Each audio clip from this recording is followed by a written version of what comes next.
आज हम पढ़ेंगे कक्षा 10वीं का अध्याय 2 अम्ल क्षारक एवं लवण का प्रश्न उत्तर। तो आप सभी को पता है कि अम्ल मीन्स क्या होता है, खट्टा, क्षारक मीन्स होता है कड़वा, लवण मीन्स होता है नमकीन, मतलब नमक। तो पहला हम देखेंगे सही विकल्प चुनिए। तो पहला क्वेश्चन है नींबू के रस में होंगे। तो इसमें अ है H+ आयन अधिक, OH- आयन कम। ब है H+ आयन कम, OH- आयन अधिक। स है H+ तथा OH- आयन बराबर। द केवल H+ आयन होते हैं। तो इसका आंसर हो जाएगा उत्तर अ, H+ आयन अधिक और OH आयन क्या हो जाएगा, कम हो जाएगा। इसका आंसर क्या हो जाएगा, अ हो जाएगा। इसका आंसर क्या हो जाएगा भाई, अ हो जाएगा। उसके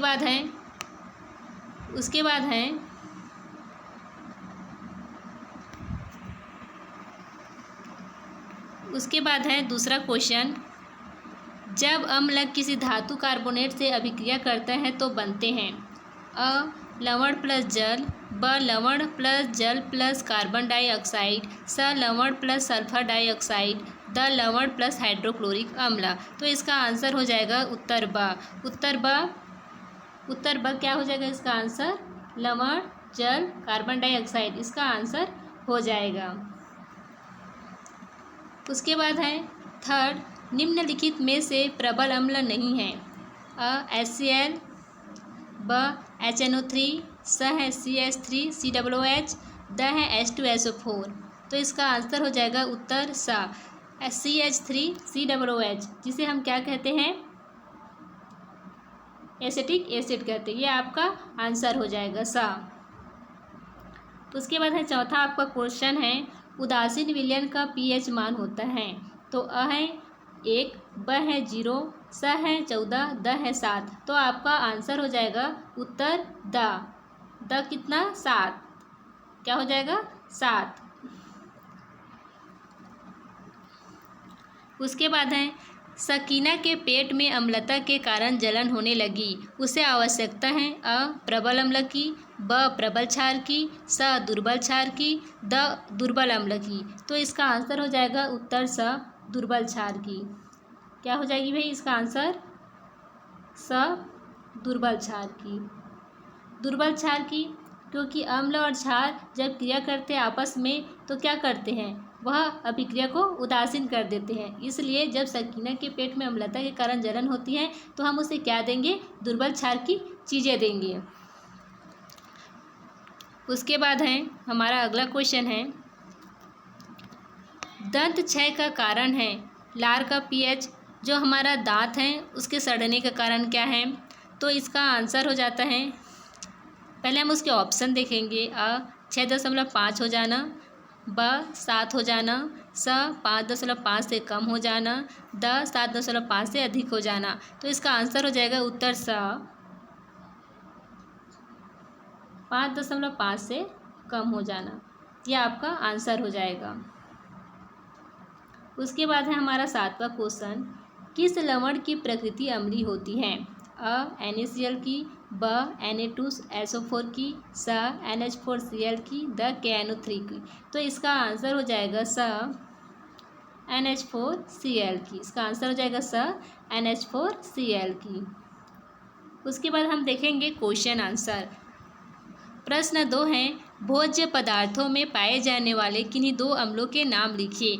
तो हमारा पहला है इमली। आप सभी जानते होंगे, आप सभी ने इमली खाए हैं, तो उसमें कौन सा अम्ल पाया जाता है। ये क्वेश्चन आपसे बहुत बार पूछा जाता है। ये बहुत IMP क्वेश्चन है आपका। ये क्या है आपका, IMP क्वेश्चन है। बहुत IMP क्वेश्चन है ये, हर पेपर में या हर कॉम्पिटिशन एग्जाम में भी यह क्वेश्चन बहुत बार पूछा गया है।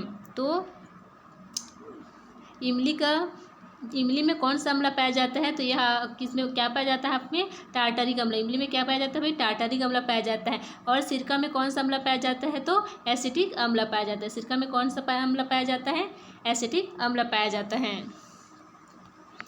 उसके बाद है प्रश्न 3, घ्राण सूचक के द्वारा अम्ल तथा क्षार की पहचान कैसे की जाती है। तो उत्तर है खट्टी गंध आए तो पदार्थ अम्ल है, हल्का कड़वा गंध क्षारीय पदार्थ को प्रदर्शित करता है, घ्राण सूचक का उपयोग कर अम्ल क्षार की पहचान संभव है। देखो भाई, अगर चीज़ ये क्या हो, खट्टी है। अगर कोई भी चीज़ क्या होती है, खट्टी है, खट्टी गंध आए तो वह क्या कहलाता है भाई, वह आपका अम्ल कहलाता है। क्या कहलाता है, अम्ल कहलाता है। अगर वहीं पर वह कड़वा हो, क्या हो, कड़वा हो, तो वह आपका क्या कहलाएगा भाई, वह पदार्थ आपका क्षारी हो जाता है। तो इस तरह से हम सूंघकर भी क्या कर सकते हैं, अम्ल और क्षार की पहचान कर सकते हैं। उसके बाद है प्रश्न चौथा, ताजे दूध के पीएच का मान 6 होता है, दही बन जाने पर इसका पीएच में क्या परिवर्तन होगा। यह बहुत ही इंपॉर्टेंट क्वेश्चन है, क्योंकि यह आपकी छत्तीसगढ़ में 2019 सेट सी में पूछा गया है, तो आप अच्छे से पढ़ेंगे इसे। तो इसका आंसर हो जाएगा, ताजे दूध का पीएच मान 6 होता है। ताजे दूध का पीएच मान कितना होता है भाई, 6 होता है। कितना होता है, 6 होता है। दही बन जाने पर यह अधिक खट्टी हो जाती है, अतः इसके पीएच मान में क्या हो जाती है, कमी हो जाती है। क्या हो जाती है, इसके पीएच मान में कमी हो जाती है। उसके बाद है प्रश्न 5वां, आपको 3 परख नलियाँ दी गई हैं। क्या दी गई है भाई, परख नलियाँ दी गई हैं। इनमें से एक में आश्रित जल एवं शेष 2 में से एक में अम्लीय विलयन तथा दूसरे में क्षारीय विलयन है। अगर आपको 3 परख नलियाँ दी गई हैं, उसमें से एक में आपको क्या डालना है, आश्रित जल डालना है, दूसरे में आपको अम्लीय विलयन डालना है, तीसरे में आपको क्या डालना है, क्षारीय विलयन डालना है। यदि आपको केवल लाल लिटमस पत्र दिया गए हैं, तो आप प्रत्येक परख नली में रखे गए पदार्थों की पहचान कैसे करेंगे। अब आपको 3 परख नलियाँ दिया गए हैं, तीनों परख नलियों में आपको क्या क्या देना होगा, मतलब क्या दिया होगा, आश्रित जल दिया होगा, एक अम्लीय विलयन दिया होगा, दूसरे में क्षारीय विलयन है। तो और आपको क्या करना है, एक लाल लिटमस पत्र दिया गया होगा। तो आप प्रत्येक परख नली में रखे गए पदार्थों की पहचान कैसे करेंगे। चलो देखते भी कैसे करेंगे। लाल लिटमस को आश्रित जल युक्त परख नली में ले जाते हैं तो रंग में कोई परिवर्तन नहीं होगा, अर्थात यह क्या होता है, उदासीन होता है। यदि रंग परिवर्तन हो अर्थात नीला हो जाए तो क्या कहलाता है, क्षार कहलाता है। और यदि नीला जो हो चुका है लिटमस पुनः लाल हो जाए तो वह आपका पदार्थ क्या कहलाता है, अम्ल होगा। ठीक है। उसके बाद है, नीलम तथा मनीष ने प्रयोग करते समय शुष्क सोडियम क्लोराइड में सांद्र सल्फ्यूरिक अम्ल डाला, अभिक्रिया के फलस्वरूप गैस निकली। मनीष ने परख नली के मुंह के समीप शुष्क नीला लिटमस पत्र रखा तो कोई परिवर्तन नहीं हुआ, किंतु जब गीला लिटमस पत्र रखा तो वह लाल हो गया, इसका कारण समझाइए। तो देखते हुए इसका आंसर क्या होगा। तो उत्तर है, अभिक्रिया के फलस्वरूप निकली HCl गैस शुष्क थी, अतः शुष्क में लिटमस पेपर के रंग में कोई परिवर्तन नहीं हुआ, परंतु गीला लिटमस अर्थात नमी से क्रिया के कारण लिटमस का रंग क्या हो जाता है, लाल हो जाता है। उसके बाद आपका क्वेश्चन है प्रश्न 7।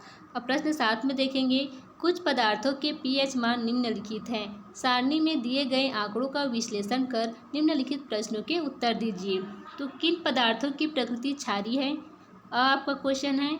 ब आपका क्वेश्चन है, किन पदार्थों की प्रकृति अम्लीय है। स है, किन पदार्थों की प्रकृति उदासीन है। तो देखिए भाई पदार्थ कौन कौन सा दिया गया है और पीएच मान क्या है। देखो खाने का सोडा है, नींबू का रस है, सिरका है, सोडियम हाइड्रोक्साइड विलयन है और पानी है।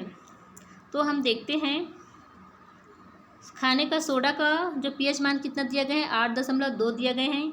नींबू का रस है उसका पीएच मान 2.2 दिया गए हैं। सिरका का जो पीएच मान है 5.5 दिया गया है। सोडियम डाइहाइड्रोक्साइड विलयन का जो मान है वो 13 दिया गए हैं। पानी का जो पीएच मान है वो 7 दिए गए हैं। तो हमारा पहला क्वेश्चन था कि अब किन पदार्थों की प्रकृति क्षारीय है। तो हमें पता है खाने का सोडा है और जो सोडियम हाइड्रोक्साइड विलयन है ये क्या हो जाएगा, क्षारीय हो जाएगा। क्यों क्षारीय हो जाएगा भाई, क्योंकि 7 से इसका मान क्या है, अधिक है। सोडियम हाइड्रोक्साइड और विलयन और खाने का सोडा का इसका जो मान है 7 से अधिक है, तो यह क्या हो जाएगा भाई, क्षारीय हो जाएगा। कौन कौन सा क्षारीय हो जाएगा, तो हमारा जो सोडियम हाइड्रोक्साइड है, ये सोडियम हाइड्रोक्साइड है, विलयन है, और हमारे जो खाने का सोडा है यह हमारा क्या हो जाएगा भाई, क्षारीय हो जाएगा। क्या हो जाएगा, क्षारीय हो जाएगा।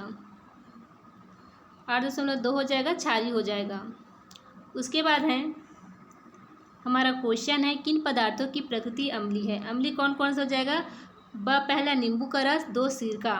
जो नींबू का रस है 2.2 उसका पीएच मान है और सिरका का पीएच मान कितने 5.5 है। मतलब इन दोनों का जो पीएच मान है 7 से कम है, और 7 से जो कम होता है उसको हम किस किस श्रेणी में रखते हैं, खट्टे की श्रेणी, मतलब अम्ल की श्रेणी में रखते हैं। तो यहाँ पर नींबू का रस है और सिरका है, तो इसका पीएच मान क्या है भाई, 7 से कम है, तो यह क्या हो जाएगा, अम्लीय हो जाएगा। नींबू का रस है और जो सिरका है वह क्या हो जाएगा भाई, अम्लीय हो जाएगा। उसके बाद है हमारा किन पदार्थों की प्रकृति उदासीन है। उदासीन है मतलब न तो वो अम्ल है और न ही क्षार है। तो हमारा आंसर हो जाएगा पानी, सब पानी, क्योंकि क्या है, यह उदासीन है, न ये 7 से ज़्यादा है और न ही 7 से कम है। तो इसका मान क्या हो जाएगा भाई, 7 हो जाएगा। और इसे हम किस में रखेंगे, उदासीन की श्रेणी में रखेंगे। ये पानी है, पानी है और इसका मान कितना भाई, 7 है। तो यह किस में आ जाएगा, उदासीन में आ जाएगा। उसके बाद है हमारा अगला क्वेश्चन, प्रश्न 8। अम्ल ए तथा बी दो बीकर में लिए गए हैं। अम्ल ए का जल में आंशिक आयनन होता है जबकि अम्ल बी का जल में पूर्ण आयनन होता है। इस आधार पर बताइए ए तथा बी में कौन सा अम्ल दुर्बल तथा कौन सा प्रबल है। दुर्बल अम्ल किसे कहते हैं, स है। प्रबल अम्ल किसे कहते हैं, द है। प्रत्येक के 2-2 उदाहरण दीजिए। तो हमारा उत्तर अ है, मतलब अ का क्वेश्चन है ए तथा बी में कौन सा अम्ल दुर्बल तथा कौन सा प्रबल है। तो आइए हम इसका आंसर देखेंगे। अम्ल ए आंशिक आयनन के कारण दुर्बल अम्ल है। आंशिक आयनन मतलब वो पूरी तरह से नहीं घुला हुआ है, आधा अधूरा घुला हुआ है, इसलिए हम उसे आंशिक आयनन कहेंगे। अगर अम्ल बी जल में पूर्ण आयनन के कारण वह क्या हो जाता है, प्रबल अम्ल है। जो अम्ल क्या होते हैं, वह जो जल में पूरी तरह से घुल गया मतलब वह प्रबल अम्ल है, और जो घुला नहीं, जो आधा अधूरा घुला, वह आपको दुर्बल अम्ल की श्रेणी में आ जाता है। तो दुर्बल अम्ल किसे कहते हैं, हमारा ब क्वेश्चन है, दुर्बल अम्ल किसे कहते हैं। तो इसका आंसर है ब, वे अम्ल जिनका जल में आंशिक आयनन होता है दुर्बल अम्ल कहलाता है। आंशिक आयनन मतलब आधा अधूरा घोलना, मतलब आधा अधूरा वह क्या होता है, जल में घुलता है, वह आपका क्या कहला जाता है भाई, दुर्बल अम्ल कहलाता है। आंशिक आयनन है नहीं, आंशिक आयनन आपका क्या कहला जाएगा, दुर्बल अम्ल कहलाएगा। दुर्बल स है, वे अम्ल जिनका जल में पूर्ण आयनन होता है वह प्रबल अम्ल कहलाता है। जिसका पूर्ण आयनन होता है, क्या होता है, पूर्ण आयनन होता है, वह आपका क्या कहलाता है भाई, प्रबल अम्ल कहलाता है। उसके बाद है द दुर्बल अम्ल, क्या कहलाएगा, दुर्बल अम्ल। अब दुर्बल अम्ल के उदाहरण बताइए। तो सिरका है, सिरका CH3COOH है, और उसके बाद है HCOOH, फॉर्मिक एसिड। ठीक है भाई, ये फॉर्मिक एसिड है वो बहुत इंपॉर्टेंट है। ये फॉर्मिक एसिड किस में पाया जाता है, आप सभी को पता है ना। यह चींटी जब काटता है ना तो वह क्या छोड़ता है, फॉर्मिक एसिड छोड़ता है। ये बहुत बार आपसे क्वेश्चन में पूछा जाता है, तो आप इसे ध्यान रखेंगे। ये बहुत ही IMP है कि चींटी के काटने से कौन सा एसिड होता है, तो फॉर्मिक एसिड होता है। अब आते हैं प्रबल अम्ल के उदाहरण। अब प्रबल अम्ल के उदाहरण है नींबू का रस। क्या है भाई, नींबू का रस है, और दूसरा है HCl हाइड्रोक्लोरिक अम्ल। उसके बाद है प्रश्न 9। धातु के साथ अम्ल की अभिक्रिया होने पर सामान्यतः कौन सी गैस निकलती है। आप निकलने वाली गैस का परीक्षण कैसे करेंगे, मैग्नीशियम धातु का उदाहरण लेकर समझाइए। तो देखिए, मैग्नीशियम धातु की अम्ल के साथ क्रिया पर क्या होता है, हाइड्रोजन गैस निकलती है। क्या नहीं होती है भाई, हाइड्रोजन गैस निकलती है। जलती हुई तीली को इसके पास ले जाने पर यह नीली ज्वाला से जलेगी। रासायनिक समीकरण है, रासायनिक समीकरण है 2HCl मतलब 2 हाइड्रोक्लोरिक अम्ल प्लस मैग्नीशियम। तो क्या क्या बनेगा भाई, हमारे पास मैग्नीशियम क्लोराइड बनेगा और H2 गैस बनेगा। देखिए, रासायनिक समीकरण बहुत ही इंपॉर्टेंट होता है, परीक्षा में बहुत ही ज़्यादा है। आप लिखे चाहे मत लिखे, लेकिन आप हमेशा समीकरण को लिखेंगे। इनसे आपको क्या होता है, जो चेकर होता है, एग्जाम चेकर है, वो आपको पूरा नंबर देता है अगर आप रासायनिक समीकरण लिखते हैं तो। उसके बाद है अंडे का छिलका जब तनु हाइड्रोक्लोरिक अम्ल के साथ अभिक्रिया करता है तो बुदबुदाहट उत्पन्न होती है तथा निकलने वाली गैस जलती मालिश की तीली को बुझा देती है। इस क्रियाकलाप को निम्नलिखित बिंदुओं के आधार पर समझाइए। प्रयोग विधि, उपकरण का चित्र, अभिक्रिया का संतुलित रासायनिक समीकरण। तो हम सामग्री कौन कौन से लेंगे भी, सामग्री क्या क्या दी है हमारे पास। तो सामग्री है सामग्री है अंडे का छिलका, क्या है, अंडे का छिलका है, HCl गैस का जार है, निक्षेपण नली है। अब ये देखो चित्र दिया हुआ है भाई, यहाँ पर भी है, ये सब चित्र दिया हुआ है। तो देखते हैं, एक कोनिकल फ्लास्क में अंडे का छिलका डाल देते हैं। देखिए भाई, ये कोनिकल फ्लास्क दिया, उसमें हमने क्या किया, अंडे का छिलका डाला हुआ है। ये देखिए अंडे का छिलका है ये, ठीक है। उसके बाद है इनका संपर्क निक्षेपण नली से करते हैं। निक्षेपण नली से किया हुआ है। देखिए इनका संपर्क हम किसे करते हैं, निक्षेपण नली से करते हैं। वह निक्षेपण नली का संपर्क गैस जार से करते हैं। हमने अंडे का छिलका है, उसका संपर्क किसे करते हैं, निक्षेपण नली से। किसे करते हैं, निक्षेपण। अब निक्षेपण नली कौन सा, ये वाला है, ये आपका क्या है, निक्षेपण नली है। अब इस निक्षेपण नली का जो संपर्क है हम उससे कैसे करते हैं, गैस जार से करते हैं। गैस देखो ये है गैस जार, गैस जार से निक्षेपण नली का संपर्क करते हैं। जब कोनिकल फ्लास्क में हाइड्रोक्लोरिक डाला जाता है तो कार्बन डाइऑक्साइड गैस बुदबुदाहट के साथ बनती है, ठीक है। जब हम क्या करते हैं, अंडे की छिलकी में कोनिकल फ्लास्क में हम क्या डालते हैं, HCl डालते हैं। देखिए भाई हमने HCl डाला, ये है HCl, हमने HCl डाला, ठीक है। तो क्या हुआ, बुदबुदाहट के साथ कौन सी गैस निकलती है, कार्बन डाइऑक्साइड गैस निकलती है। कौन सी गैस निकलती है, कार्बन डाइऑक्साइड गैस बुदबुदाहट के साथ बनती है, जो गैस जार में क्या हो जाती है, एकत्रित हो जाती है, मतलब इकट्ठा हो जाती है, इकट्ठा हो जाती है। गैस जार में क्या हो जाती है, इकट्ठा हो जाती है। देखो बुदबुदाहट के साथ क्या निकलती है, गैस निकलती, कौन सा, कार्बन डाइऑक्साइड।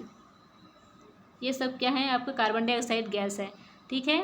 यह बुदबुदाहट के साथ कार्बन डाइऑक्साइड बनती हैं। उसके बाद है जो गैस जार में एकत्रित, इसमें जलती हुई माचिस की तीली ले जाने पर तीली क्या हो जाती है, बुझ जाती है। तो इसका संतुलित रासायनिक समीकरण लिखिए। तो इसका संतुलित रासायनिक समीकरण हो जाएगा कैल्शियम कार्बोनेट प्लस 2 हाइड्रोक्लोरिक अम्ल। तो क्या क्या बनेगा, हमारे पास वाटर बनेगा, जल बनेगा, कैल्शियम क्लोराइड बनेगा और कार्बन डाइऑक्साइड बनेगा। तो नीचे में अंडे के छिलके में मुख्यतः कैल्शियम कार्बोनेट पाया जाता है। आप याद रखिएगा, यह हमेशा बहुत सारे कॉम्पिटिशन एग्जाम में भी पूछा जाता है कि अंडे के छिलके में कौन सी एलिमेंट्स पाए जाते हैं, तत्व पाए जाते हैं। तो आप बताएंगे कि अंडे के छिलके में मुख्यतः क्या पाई जाती है, कैल्शियम कार्बोनेट पाई जाती है। क्या पाई जाती है, कैल्शियम कार्बोनेट पाई जाती है। और इस अभिक्रिया की आप क्या करेंगे, रासायनिक समीकरण भी लिखेंगे। तो इसका रासायनिक समीकरण है, देखेंगे का, ये बहुत ही इम्पोर्टेंट रहता है रासायनिक समीकरण, तो आप ये एग्जाम में ज़रूर लिखिएगा। उसके बाद है प्रश्न 11वां, टिकेश्वरी के खेत की मिट्टी का pH मान 4.2 है। धान की अच्छी उपज के लिए वह मिट्टी के pH पर किस प्रकार नियंत्रण रख सकती हैं। तो यह क्वेश्चन अब छत्तीसगढ़ में 2017 सेट ए में पूछा गया था।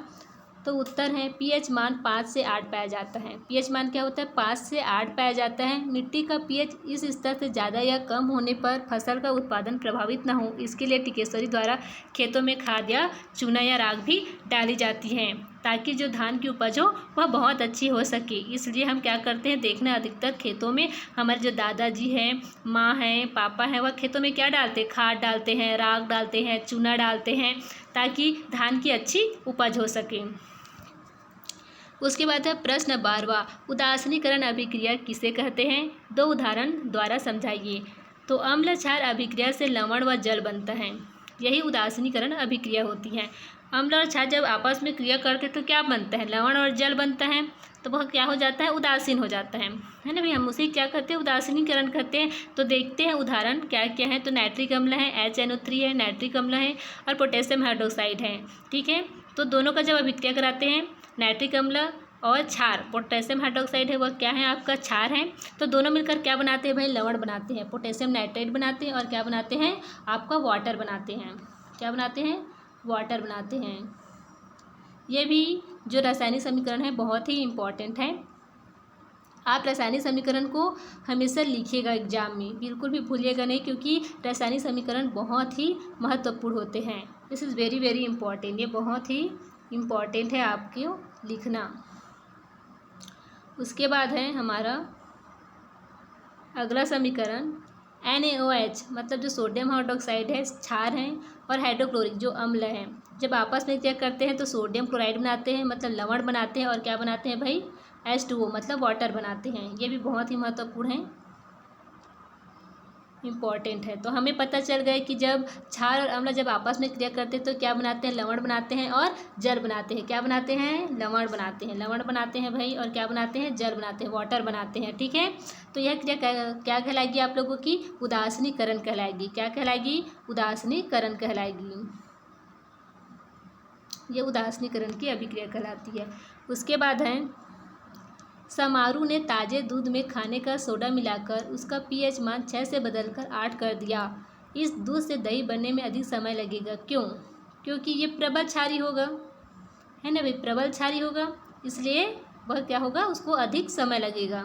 उसके बाद है प्रश्न 14, लवण किसे कहते हैं? किसी लवण की प्रकृति किस प्रकार निर्धारित होती है? NH4 NO3 और Na2CO3 का उदाहरण लेकर समझाइए।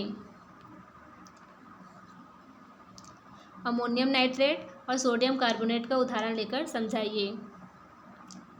तो देखिए, लवण में एक भाग धनायन तो दूसरा ऋणायन होता है। देखिए भाई, जो Na सोडियम है वह प्लस है और कार्बोनेट है वह माइनस है, मतलब ऋणायन है। तो लवण की प्रकृति क्षारीय व अम्लीय मूलक पर निर्भर करती है। देखिए, NH4 NO3 क्या होता है, अम्लीय प्रकृति का होता है, और Na2CO3 क्या होता है, क्षारीय प्रकृति का होता है। क्षारीय प्रकृति का होता है, ये बहुत इम्पोर्टेंट है। ये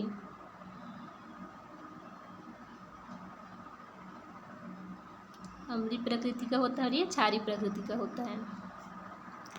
उसके बाद है प्रश्न 1, अचार को तांबे एल्यूमिनियम के बर्तन में क्यों नहीं रखा जाता? क्यों नहीं रखा जाता भाई? तो उत्तर है, अचार में अम्ल होता है जो तांबे व एल्यूमिनियम के बर्तन से क्रिया कर लेता है, जिससे अचार खराब हो जाता है। यह स्वास्थ्य के लिए हानिकारक होता है। प्रश्न 2 है, मध्याह्न भोजन करते समय थोड़ी सी सब्जी कुसुम के कपड़ों पर गिर गई। घर जाकर जब उसने उस स्थान पर साबुन लगाया तो कपड़ा लाल हो गया। इसका कारण समझाइए। तो देखिए, उत्तर है, सब्जी में हल्दी थी। आप सभी भोजन करते हैं, आप सभी को पता है कि सब्जी में क्या डालते हैं, हल्दी भी डालते हैं, है ना भी। तो सब्जी में क्या होती, हल्दी थी। हल्दी प्राकृतिक सूचक है। हल्दी है जो प्राकृतिक सूचक है, मतलब हमें वह किससे प्राप्त होती है भाई? प्रकृतियों से प्राप्त होती है, जो अम्ल के साथ गाढ़ा पीला रंग देता है तथा क्षार के साथ लाल रंग देती है। ठीक है, अम्ल के साथ क्या देता है, गाढ़ा पीला रंग देगा वो, और क्षार के साथ जब हल्दी का क्रिया कराएंगे तो लाल रंग देती है। तो साबुन क्या हो भाई, क्षारीय पदार्थ है, अतः कपड़ा क्या हो जाएगा, लाल हो जाएगा। उसके बाद है प्रश्न 3, सुरेश एक दृष्टिबाधित छात्र है। दृष्टिबाधित मतलब वह आंखों से नहीं देख सकता। वह किन किन सूचकों का प्रयोग कर अम्ल एवं क्षार की पहचान कर सकता है? तो उत्तर हो जाएगा, सुरेश दृष्टिबाधित मतलब दृष्टिबाधित छात्र हैं। वह घ्राण सूचक मतलब सूंघकर व चखकर अम्ल क्षार की पहचान करेगा। हमारा है पेज नंबर 19, आपके पुस्तक में पेज नंबर 19 का उसका क्वेश्चन है। प्रश्न 1 है, धातु की तनु हाइड्रोक्लोरिक अम्ल से होने वाली अभिक्रिया को एक उदाहरण द्वारा समझाइए। यह जो प्रश्न है आपका छत्तीसगढ़ में 2017 सेट बी में पूछा गया। यह बहुत ही महत्वपूर्ण क्वेश्चन है।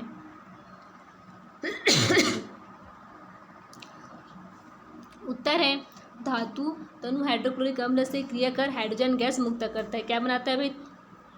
जो धातु हैं वह तनु हाइड्रोक्लोरिक अम्ल से क्रिया कर नाइट्रोजन गैस मुक्त करता है। उदाहरण है, हाइड्रोक्लोरिक अम्ल की क्रिया किससे करवाते हैं? जिंक से करवाते हैं। तो वह क्या करता है भाई? हाइड्रोजन गैस मुक्त करते हैं। देख लीजिए, जब हम किससे का क्रिया हाइड्रोक्लोरिक अम्ल की क्रिया किससे करवाते हैं? जिंक से करवाते हैं। तो क्या बनता है? जिंक क्लोराइड बनेगा और हाइड्रोजन गैस मुक्त हो जाएगी। ये हाइड्रोजन गैस क्या हो रही है? मुक्त हो रही है। उसके बाद है हमारा प्रश्न दूसरा। प्रश्न दूसरा क्या है भाई? कैल्शियम हाइड्रोजन कार्बोनेट की हाइड्रोक्लोरिक अम्ल से होने वाली अभिक्रिया का संतुलित रासायनिक समीकरण लिखिए। तो यह है आपका कैल्शियम हाइड्रोजन कार्बोनेट, और उसका हम हाइड्रोक्लोरिक अम्ल से क्रिया कराते हैं तो आपका क्या क्या बनता है? आपका बनेगा कैल्शियम क्लोराइड बनेगा, वाटर बनेगा, जल बनेगा, और क्या बनेगा? Carbon dioxide. क्या क्या बन रहा है भाई आपका एक बनेगा कैल्शियम क्लोराइड बनेगा, आपका वाटर बनेगा, और आपका क्या बनेगा? कार्बन डाइऑक्साइड बनेगा।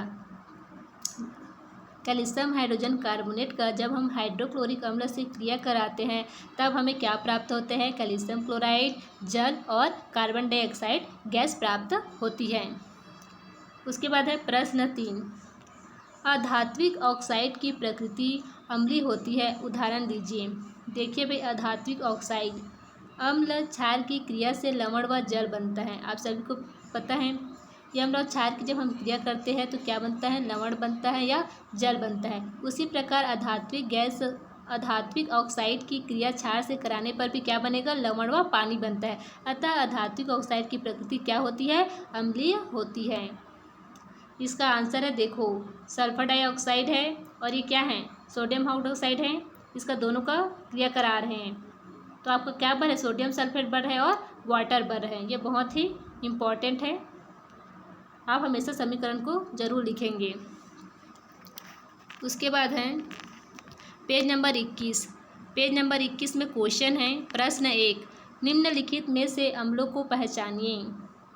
तो HNO3 है, नाइट्रिक एसिड है, NaTCO3 है, सोडियम कार्बोनेट है, कैल्शियम हाइड्रोक्साइड है, हाइड्रोक्लोरिक है। तो इसमें से कौन सा अम्ल है, तो हमें पता है कि जो HNO3 है और HCl है वह क्या अम्ल है, क्या है, जो HNO3 है और ये HCl है, ये क्या है भाई, अम्ल है।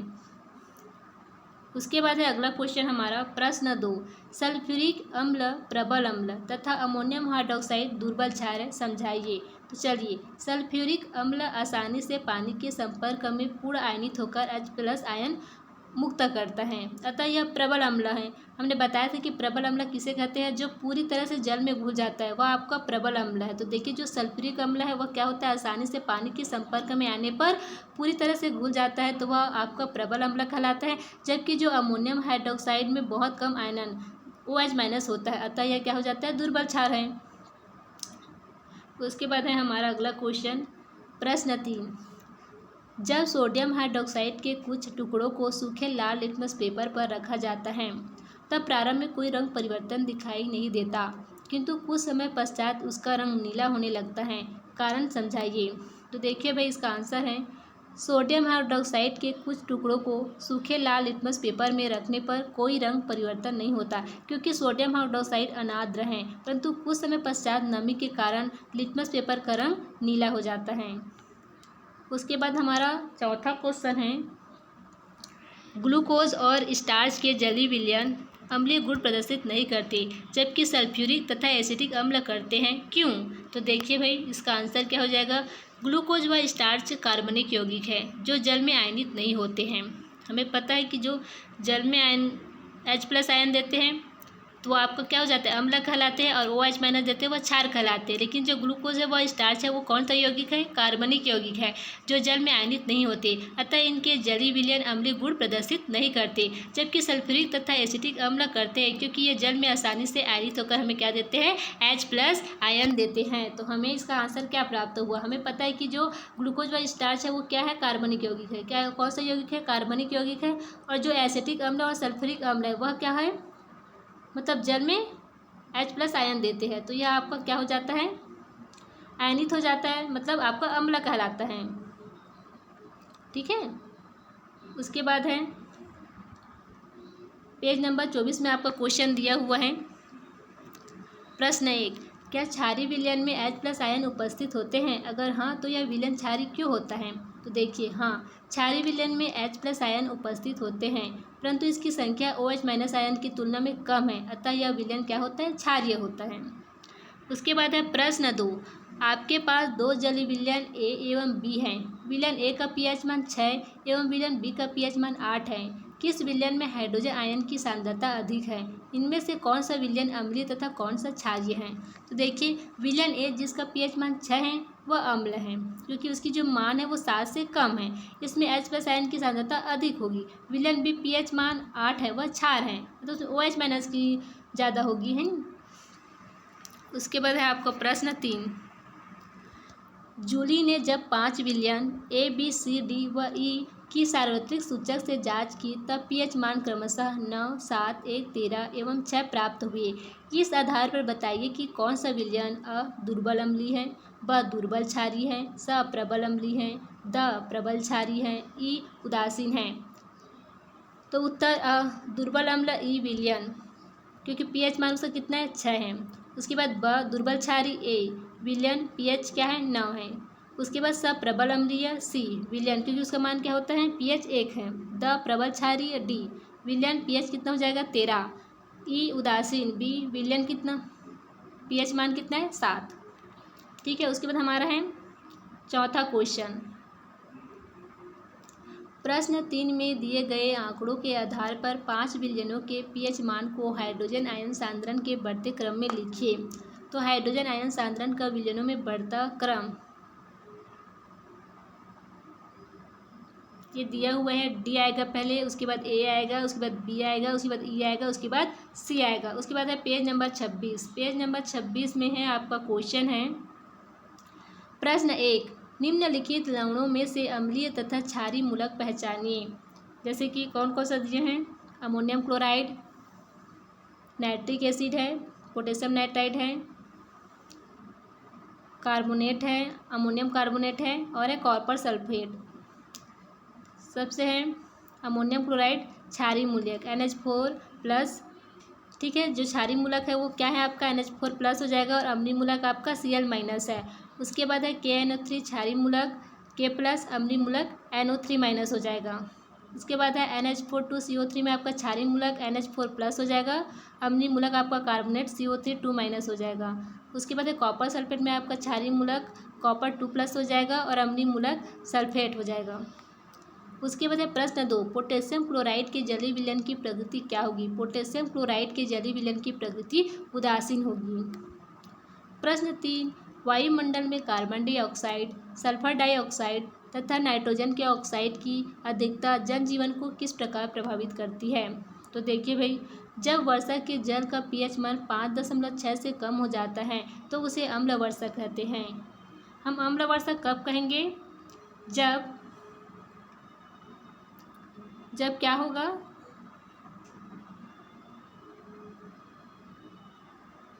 जब वर्षा के जल का pH मान 5.6 से कम हो जाता है तब हम उसे क्या कहेंगे भाई? अम्ल वर्षा कहेंगे। क्या कहेंगे? अम्ल वर्षा कहते हैं। हम उसे क्या कहेंगे? अम्ल वर्षा कहते हैं। अम्ल वर्षा के कारण पेड़ पौधे जब भवनों तथा जनजीवन पर प्रतिकूल प्रभाव पड़ता है। अम्ल वर्षा के कारण क्या होता है? पेड़ पौधे हैं, स्रोतें हैं, जल स्रोतों, भवन तथा जनजीवन पर प्रतिकूल प्रभाव पड़ता है। इससे पर्यावरण को भी क्या पहुंचती है? हानि पहुंचती है। उसके बाद है अम्ल वर्षा किसे कहते हैं? जब ईंधन के जलने से निकलने वाली कार्बन डाइऑक्साइड, सल्फर डाइऑक्साइड तथा नाइट्राइड या नाइट्रिक ऑक्साइड जैसी गैस वायुमंडल में जलवाष्प H2O के साथ अभिक्रिया करती है तो विभिन्न अम्ल बनते हैं। ये अम्ल वर्षा के जल में मिलकर अम्ल वर्षा एसिड रेन का कारण बनते हैं। इसकी मुख्य रासायनिक अभिक्रियाएं हैं कार्बोनिक अम्ल का निर्माण, कार्बन डाइऑक्साइड और जल मिलकर क्या करते हैं? कार्बोनिक अम्ल का निर्माण करते हैं H2CO3। उसके बाद है दूसरा सल्फर ट्राइऑक्साइड का निर्माण। जो सल्फर डाइऑक्साइड है और ऑक्सीजन है वह क्या करते हैं? सल्फर ट्राइऑक्साइड का निर्माण करते हैं। थर्ड है सल्फ्यूरिक अम्ल का निर्माण। तो सल्फ्यूरिक अम्ल का निर्माण कैसा होता है? सल्फर ट्राइऑक्साइड और जल मिलकर क्या बनाते हैं? सल्फ्यूरिक अम्ल का निर्माण करते हैं। फिर नाइट्रिक अम्ल का निर्माण कैसा होता है? नाइट्रिक ऑक्साइड और जल मिलकर नाइट्रिक अम्ल का निर्माण करते हैं। तो इसका प्रभाव है पेड़ पौधों को नुकसान पहुंचाता है, जलाशयों के जीव प्रभावित होते हैं, मिट्टी की उर्वरता कम हो जाती है, भवनों तथा स्मारकों को क्षति पहुंचती है, मानव स्वास्थ्य पर भी बुरा प्रभाव पड़ता है। यहाँ पर आपका जो अध्याय 2 है अम्ल क्षार लवण का प्रश्न उत्तर समाप्त हो जाता है। मैं आशा करती हूँ कि आप सभी को यह वीडियो बहुत ही अच्छा लगा होगा। तो मैं चाहती हूँ कि प्लीज़ मेरे चैनल को सब्सक्राइब, लाइक ज़रूर करें और आपका बहुत बहुत धन्यवाद। Thank you.